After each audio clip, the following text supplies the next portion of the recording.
سختم که زنم زنه قدیم. بد نباشه.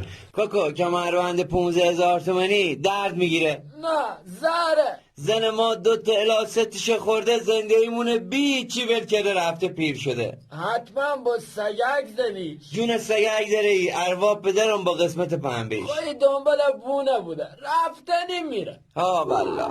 کاکا جان دوره تو نیکی میکنه و در حج انداز گذشت.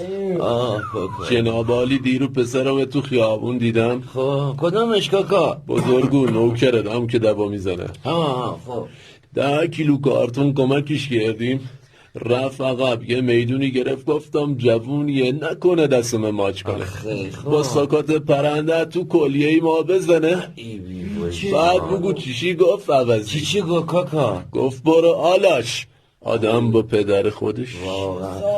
کاکا ساقی روشن نکرد. 2 دقیقه دیگه اینجا خیلی قلمم درد میکنم. میگم ما پس من اشتباه میکردم که با سگک نزدم. دقیقا کاکا. نه بارو بید. من زنم از سال 90 دندونش رو عصب جیغ زد، تا روزی که میخواست بره رو ندادم. دایترم نبردمه. کار درست خودت کردی.